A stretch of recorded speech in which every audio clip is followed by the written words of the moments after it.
perlu juga diinventarisir, ada tidak konflik sumber daya alam ini antara masyarakat dengan pemerintah, antara masyarakat dengan pengusaha, atau antara masyarakat, pemerintah, dan pengusaha, atau antara pemerintah dengan pengusaha. Nah, ini perlu diinventarisir, dan bagaimana potensi penyelesaiannya, dan bagaimana juga potensi konflik ini akan mengakibatkan misalkan terjadinya anarki, atau akan mengakibatkan terjadinya degradasi terhadap lingkungan hidup. Nah, itu juga penting untuk diperhatikan atau diinventarisir. Perlu diinventarisir dalam inventarisasi lingkungan hidup. Jadi berdasarkan pada inventarisasi lingkungan hidup, ya, didasarkan pada potensi dan ketersediaan sumber daya alam, jenis-jenis sumber daya alam yang dimanfaatkan. Nah, ini kemudian kondisi kerusakan lingkungan hidup, ya. Ini menunjukkan bahwa dalam inventarisasi pada dasarnya yang diinventarisasi itu adalah daya dukung lingkungan, daya tampung lingkungan, dan daya lenting lingkungan. Itu yang pokok untuk diinventarisasi. Pada dasarnya pada 3 hal tadi, yaitu daya dukung, daya tampung, dan daya lenting. Di mana daya dukung, daya tampung, daya lenting ini, ya, inventarisasi daya dukung, daya tampung, daya lenting ini akan menghasilkan suatu informasi, ya, berkaitan tadi dengan potensi ketersediaan, jenis-jenis sumber daya alam yang dapat dimanfaatkan, ya. Di daya dukung, daya tampung, daya lenting intinya nanti akan terinventarisasi karakteristik bentang alam, ya.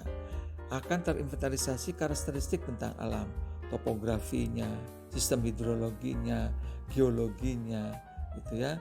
Kemudian potensi kebencanaannya itu akan terinventarisasi. Kemudian daerah aliran sungai juga harus dapat terinventarisasi. Kemudian iklim, nah, flora dan fauna, sosial budaya dan ekonomi. Nah, jadi itu informasi-informasi yang nanti akan dapat dihasilkan dalam proses inventarisasi lingkungan hidup, ya. Nah, hasilnya akan seperti itu, ya. Dalam inventarisasi lingkungan hidup. Jadi kita akan mendapatkan informasi sebagaimana yang tadi saya sebutkan. Sehingga kemudian yang kritis harus dijadikan sebagai kawasan lindung, ya. Yang kritis yang baik, ya, dapat dilakukan pemanfaatan. Nah, adapun dalam pemanfaatan pun nanti harus dibagi-bagi, ya. Cocoknya pemanfaatannya kemana? Apakah untuk misalkan permukiman, apakah untuk pertanian, apakah untuk perdagangan, apakah untuk perkebunan, apakah untuk hutan industri, apakah untuk pariwisata, gitu ya.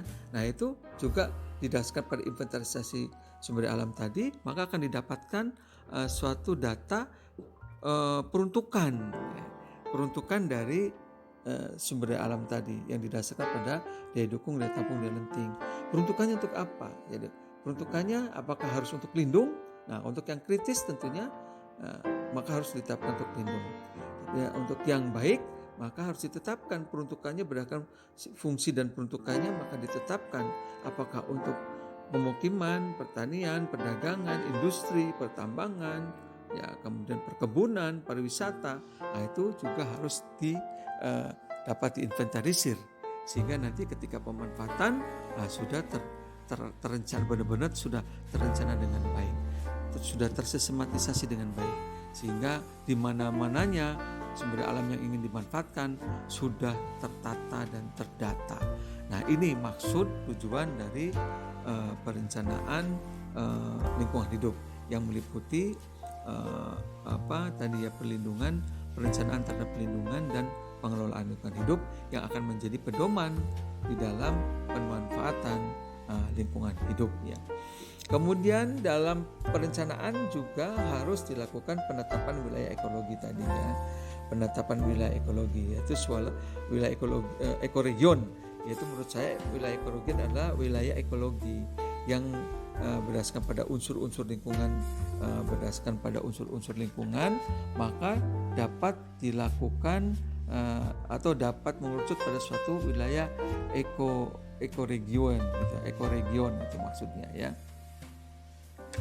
Jadi wilayah ekoregion itu adalah suatu wilayah ekologi ya, atau suatu ekosistem ya, yang memiliki ciri khas dan karakteristik yang tersendiri ya, yang meliputi atau yang kesamaan tadi disasarkan pada karakteristik bentang alamnya ya, daerah aliran sungai, iklim, flora dan fauna, sosial budaya, ekonomi, kelembagaan masyarakat, dan hasil inventarisasi lingkungan hidup tadi. Nah, ini membentuk suatu karakteristik yang berbeda dengan yang lainnya. Jadi ekoregion itu menghasilkan adalah suatu kesamaan ya, kalau menurut saya ya, suatu kesamaan unsur-unsur lingkungan yang membentuk karakteristik ekoregion gitu. Kalau menurut saya seperti itu. Jadi suatu kesamaan unsur-unsur lingkungan yang membentuk karakteristik ekoregion. Jadi ekoregion bisa berbeda-beda pada suatu wilayah ekologi tertentu, bisa berbeda-beda dengan karakteristiknya.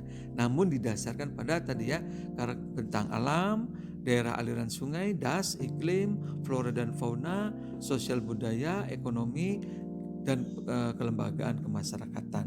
Nah, itu akan membentuk suatu ekoregion tertentu yang memiliki kesamaan unsur-unsur lingkungan yang membentuk suatu karakteristik yang khas dan berbeda dari ekoregion yang lainnya.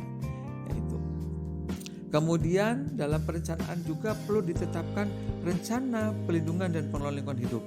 Ya, rencana pelindungan yang didasarkan pada hasil inventarisasi dan wilayah ekoregion tadi. Ya, berdasarkan pada hasil inventarisasi lingkungan, kemudian berdasarkan pada wilayah ekoregion, maka tersusunlah ya, harus disusun dalam suatu rencana pelindungan dan pengelolaan lingkungan hidup.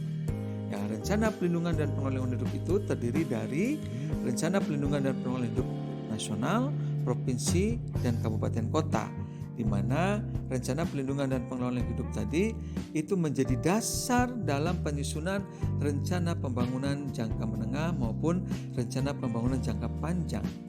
Nah, jadi dari hasil inventarisasi lingkungan hidup, dari hasil penetapan ekoregion atau wilayah ekoregion, maka selanjutnya pemerintah baik pusat maupun daerah harus menetapkan rencana pelindungan dan pengelolaan lingkungan hidup.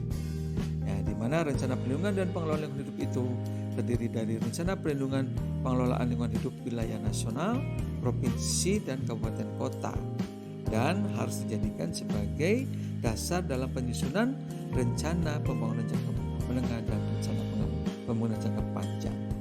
Nah, itu dari ruang lingkup dari perencanaan lingkungan hidup.